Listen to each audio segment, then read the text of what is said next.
podcasts are all done. Kyle's gone. He left immediately. He's got kids. Iman Azizi is still here, so we're going to do... kids. No kids. Well, we are going to do an After Dark, and it's perfect that you're here. And all of our audience is going to want to know, why do Bud Light sales continue to drop? What are you, Yahoo.com? Clickbait boxes down below the fold. Yeah, we want to know. I mean, when you get a brand... Here's the best part. No one actually asked that. Yeah. Not a single person has asked that question. You know who Let's get a brand ambassador that transitioned into a 13-year-old girl. I like how Chris just likes to try to be edgy now because he feels like he has a vehicle for it. I don't care. Chris is like, I'm going to say all the crazy shit that I want. Plus, it's After Dark. 100 people watch this on the reg. Sure. Here's what I love. What Chris doesn't know, or at least hasn't understood, after watching all of his, he loves comedy. He should know that these things are forever. You put them out there on the internet, it's evergreen. When one of us is mayor of our towns, this is all going to come back to bite us. You all better hope you don't live in my town when I'm mayor. I already told you. That's right, he's going to be mayor. No, I already told you guys, Drew Gears Town... God forbid Drew Gears America. It's just plastic bags flying around in the street. No, what it is, hey, you file a frivolous lawsuit, some guy in black just, there's no, everyone goes, well, you can just file a frivolous lawsuit. Now, if it gets tossed out, there's no written warning. Your case doesn't even get, officially dismissed.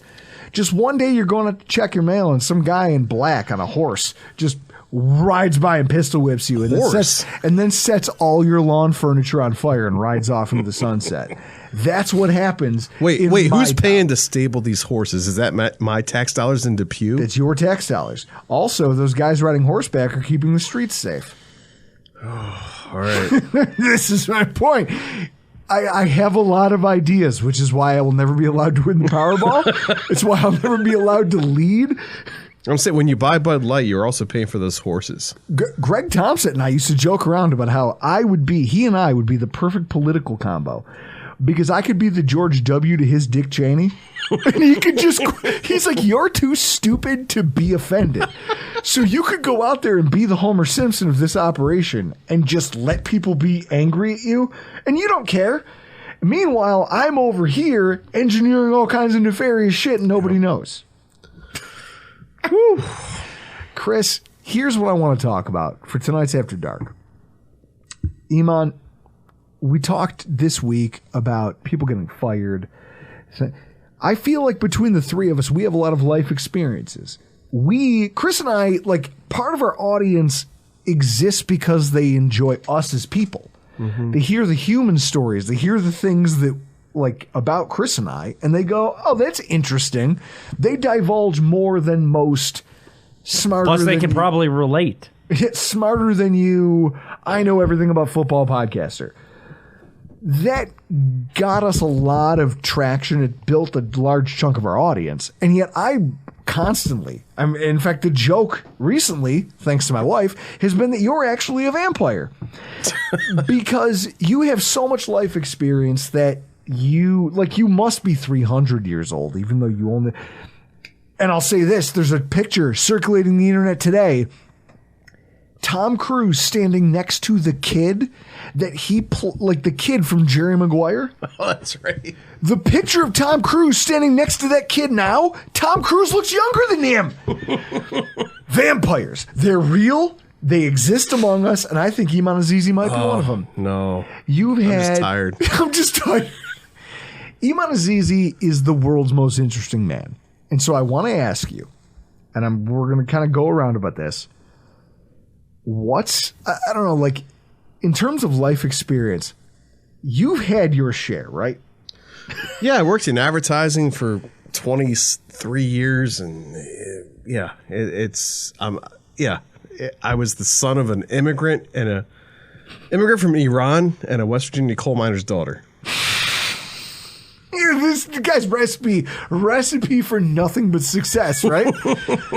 And I'm the most white guy with a weird name that confuses people trying to grow up normal. Well, the funny thing is, so his wife says all the time, Iman Azizi, try traveling through TSA with him.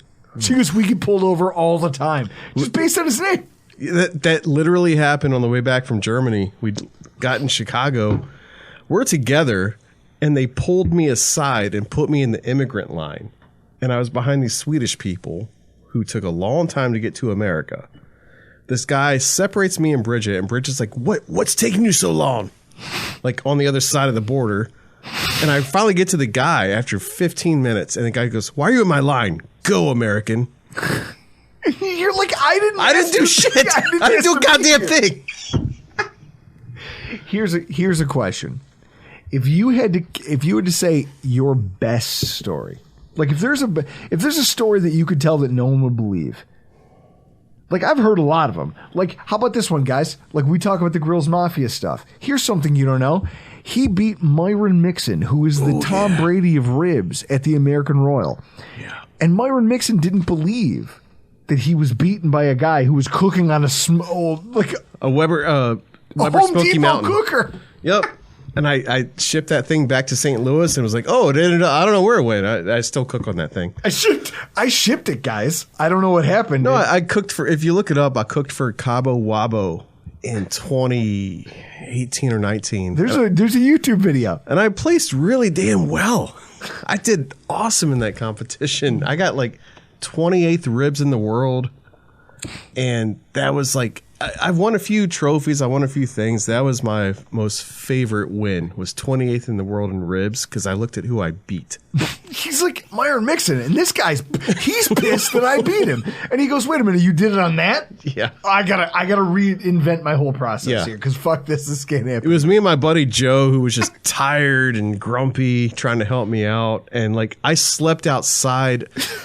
So I was at the Cabo space. So I used to work on all these liquor brands, and they knew I got into the barbecue cooking, and they're like, will you come back and cook for us? Because all our ambassadors are real competitors.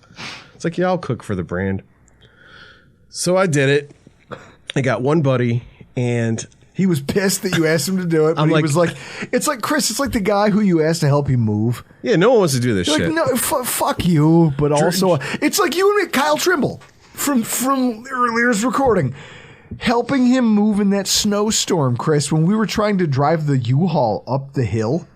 Oh, yeah. Oh, my God. We're going up a 45-degree angle hill in a blizzard, a legitimate whiteout blizzard. There's cars with their hazards on all over the place, so you can't maintain enough speed to keep going up the hill. And the whole time I'm behind the U-Haul going, if he slides, I'm going to have to put it in like low and just push him up. Oh, when you go low. I just texted Kyle, because I just finished up the thumbnail for YouTube. He's going to be pissed when he sees that. Well, I texted him. I was like, don't put stuff on the internet for me to find. And he texted me back, what? And then I sent him the picture, and then he laughed. Of course, because he's defeated. There's no way you can let that exist. Yeah. All right. There so it Drew, is. There it is. Oh, there it is. That's incredible. God, that's hilarious. That's very 90s looking. Drew, you were the first person I've met who actually will get into this competition thing with me. Like that. It's about pettiness. Oh, yeah. It's all rooted in... Chris, that's the thing. Like, competition barbecue doesn't come from a place of, I just love this so much that I just want to show my art to the world. It comes from a place of, fuck you. Yeah. Fuck this hayseed. I'm better than him. That's how you and I get along. I'm the quiet version of you with that same petty. Last night, Bridget, I forget what I said to her. She's like, you're so petty, and I love it. She's like, and no one knows it. No one knows it. You get to fly. Chris, he gets to fly under the radar. I have to be the bad guy because I don't have a filter. What about you? What's the pettiest thing you've done? Geez, I have no idea. I already know. What is it? Because I don't know. The vacuum. Oh, yeah, that was pretty. That was... Iman, tell Iman the story. So my ex-wife and I separated, and I moved out onto Birch into South Buffalo. Do you want to tell him why? Well, I mean, everyone knows. She had an affair. So... I watch a lot of Dateline, so I'm very familiar. Yeah. So... I moved out, and she had been staying at her parents', and she went to work, And I had texted her in the morning, hey, all my stuff's out, yada, yada. And then she responded via text, and she was, I could tell she was a real bitch via text. Now, from her parents, where she had been staying while I was moving out, you can't drive past our apartment that we had for her to go to work. Like, you had to pass our apartment no matter what. There's no other way to go unless you wanted to be a complete fucking idiot for her to go to work. So she was being a real bitch, and I was like, it's after dark. We can say whatever we want. She's being a real bitch. It's the adult hour. I was like, I was not happy about it. And I go, I bet that she did not stop at our apartment to pick up my set of keys on her way to work. So he did the right thing. He left the keys. I left. But then he goes, I bet you she's too stupid to do that. Yeah. So I was like, there's no way she picked up the keys on her way to work. And so I went back to the apartment in the, right after lunchtime, 1 o'clock in the afternoon. And I went back into the apartment, and I took the vacuum cleaner. And I remember I walked out of the apartment, and her dad was driving by on his way to work because he's on B shift. And I just had this vacuum cleaner, and I waved to him. Never saw him again. Hey, buddy, I don't have to give a shit about anymore. Later. Yeah. So, in that same vein, pettiest thing I've ever done, if I had to call it, right? So, funny, because it's how we know each other. When I broke up with the girl who I know Chris, my ex-girlfriend was best friends with his ex-wife. That's how we know each other now. We break up. I break up with her. I tell her, this isn't working. It's not going to happen. We moved in together to try to save this thing, which was the dumbest idea. It's got to end. She demands I be out by a certain day, and I go, okay, fine, I'll meet you there. Start packaging up all my stuff, boxing up things around the apartment. She and I don't speak for a month. We're in the same apartment, but we're like ghosts, right? We just float past each other. And I just make myself scarce. Because I know that it's I'm the one who's doing this, so I'm not going to also be a dick about it. So, finally the last night comes. I'm sitting there, I've got the last of my stuff policed up, everything's ready for the U-Haul to come in the morning, and I'm just waiting. She's gone to a friend's house for the weekend, and she's going to stay out of the way, whatever. So my buddy Davini, who is to this day one of my best friends, he calls me and he goes, what are you doing?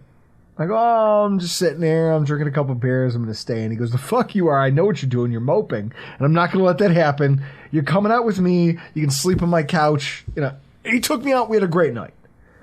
I show up hungover, ready to move the next day. And I walk into the apartment. And there is the Vince Papale note.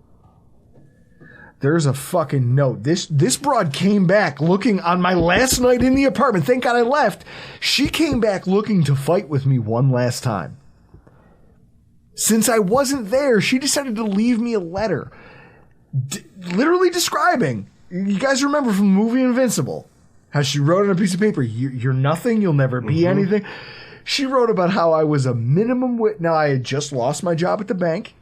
I was back. I was down. I was trying to build back up. I was a minimum wage earning asshole who was never going to amount to anything. She couldn't understand why she wasted so much time on me, blah, blah, blah, blah, blah, blah, blah. Just as personal as she could get. Now, none of that hurts me, but I remember it. And in that moment, I was like, I'm not mad at you for feeling this way about me, even though most of it's misguided. And also some of that hurts. But if anything, that's just fuel, because I'm going to get back on top. Back when you were like, oh, no, I love what you do professionally, and now it's, no, you feel this way because I'm the one stepping away.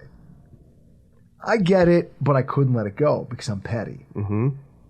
So I took every light bulb out of every fixture in the entire apartment, put it into a pillowcase, and just smashed it off the side of the dumpster and then threw it away. That's a lot of repair work. And then later that night, my friends, Dan and Potter, who you now know from tailgating, helped me move. And then we're in Batavia drinking because they were like, well, it's time to celebrate. You're a free man. Let's take him to the bars.